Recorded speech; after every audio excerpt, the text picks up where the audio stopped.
berkuasa atas hidup manusia. Sebelum kita masuk kepada inti pembelajaran kita, Ibu akan jelaskan. Di sini nats pendukung untuk materi kita yaitu diambil dari kitab Kejadian 1 ayat 26 sampai 27, Kejadian 2 ayat 7, Matius 26 ayat 36 sampai 46. Di situ ada sebuah kisah tentang seorang anak yang bernama Serelia. Bisa dilihat di buku pembelajaran anak masing-masing. Lihat di halaman 9. Iya. Di sini akan Ibu bacakan secara ringkas. Ibu sampaikan intinya saja kepada anak-anak semua. Silahkan dengarkan dan pahami penjelasan ini. Iya. Seorang anak perempuan bernama Serelia yang berumur 10 tahun. Berarti seumuran dengan kamu. Iya. Dia memiliki kulit sawo matang dan juga rambut keriting. Lalu dia ibunya bercerita bahwasannya waktu Serelia berumur 8 tahun dia tidak menyukai keadaan dirinya. Dia tidak suka dengan warna kulitnya yang gelap dan rambutnya yang keriting. Dia merasa kenapa dia berbeda dengan teman-temannya, contohnya temannya seingrid. Iya. Di sini dikatakan ibunya bercerita kepada tantinya tentang bagaimana Serelia tidak bersyukur atas dirinya yang telah diciptakan Tuhan.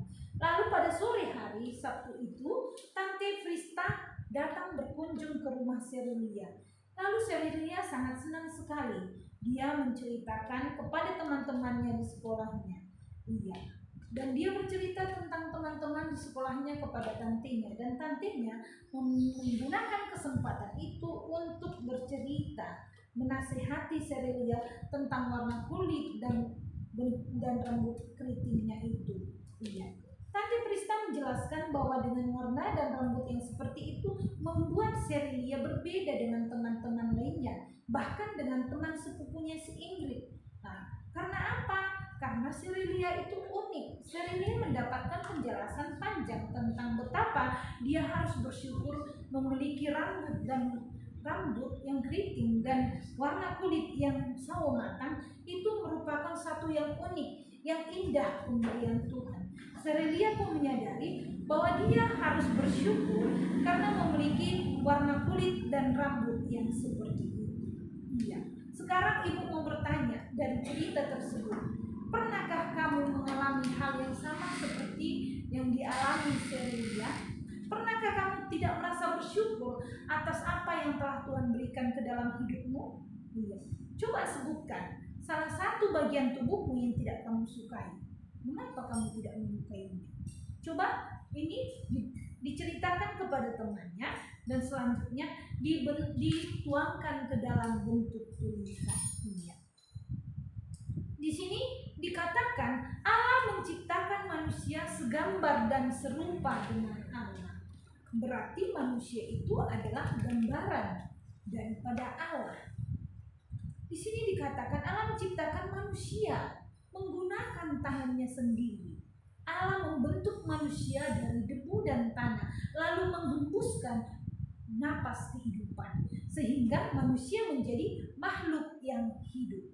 Bayangkan, jika Allah tidak menghembuskan napas hidup kepada manusia, tentu kita tidak ada seperti saat ini. Kita tidak bernapas, kita tidak bisa menikmati alam yang indah, kita tidak bisa melihat banyak orang-orang yang kita sayangi, kita tidak bisa menghirup aroma kue, aroma masakan yang lezat, juga kita tidak bisa bermain dan lain-lain. Di sini dikatakan gambar dan rupa Allah ada di dalam diri manusia itu, yaitu gambar dan rupa Allah tampak melalui ciptaannya yang indah, perbuatan baik seseorang kepada sesamanya. Bayangkan betapa berharganya manusia, sehingga Allah sendiri yang membentuknya dan memberikannya kehidupan. Jadi seperti apapun warna kulitmu, seperti apapun bentuk rambutmu, warna biji matamu, ukuran tubuhmu, semua adalah anugerah Allah. Oleh karena itu, kamu harus dapat bersyukur.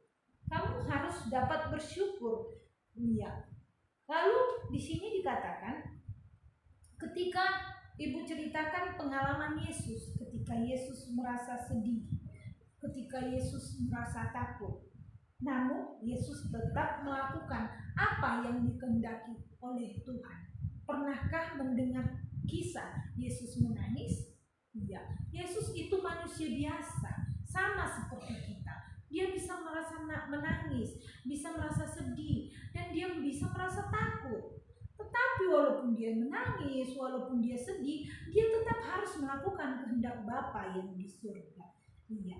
Kita pun sering juga merasa sedih, merasa takut, merasa gagal. Tapi di sini kita diajar bahwa kita harus mengetahui bahwa Allah bersama kita dalam situasi apapun dalam kehidupan kita, sehingga kita dapat bersuka cita. Allah juga hadir di dalam kehidupan kita. Jadi perasaan sedih, senang, takut, gagal, atau sukses itu seringkali dihadapi oleh manusia. Iya. Di sini ibu akan membawa kamu untuk membayangkan sebuah pengalaman yang pernah kamu rasakan, yaitu ketika kisah ulang tahunmu. Sudah berapa tahun umurmu sekarang? Iya.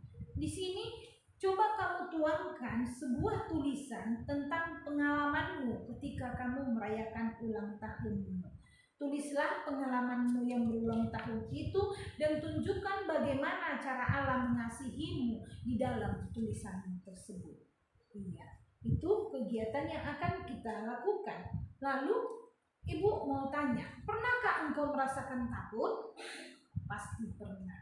Pernahkah kita merasakan sedih? Pasti pernah. Pernahkah kita merasakan bersuka cita? Pasti pernah. Jadi ibu mau kalian membentuk suatu kelompok diskusi, lalu kamu diskusikan dan ceritakan pengalamanmu kepada kelompokmu dan tukarkan hasil diskusi kelompokmu kepada kelompok lain. Jadi itu yang dapat kita pelajari pada saat ini. Jadi yang ibu perlu tekankan bahwasanya Allah berkuasa atas hidup kita, baik kita dalam keadaan sedih, baik kita dalam keadaan duka cita, baik kita dalam sukacita atau bersuka cita sekalipun, Tuhan berkuasa atas hidup kita. Dan satu lagi yang ibu perlu tekankan, kita tetap harus dapat mengucap syukur kepada segala pemberian Allah yang ada di dalam diri kita. Ya, itu yang ibu bisa sampaikan kepada anak-anak semua. Semoga materi kita pada hari ini dapat menjadi perenungan di dalam hati kita untuk mengetahui bagaimana kuasa Allah terjadi atas hidup manusia. Shalom dan terima kasih.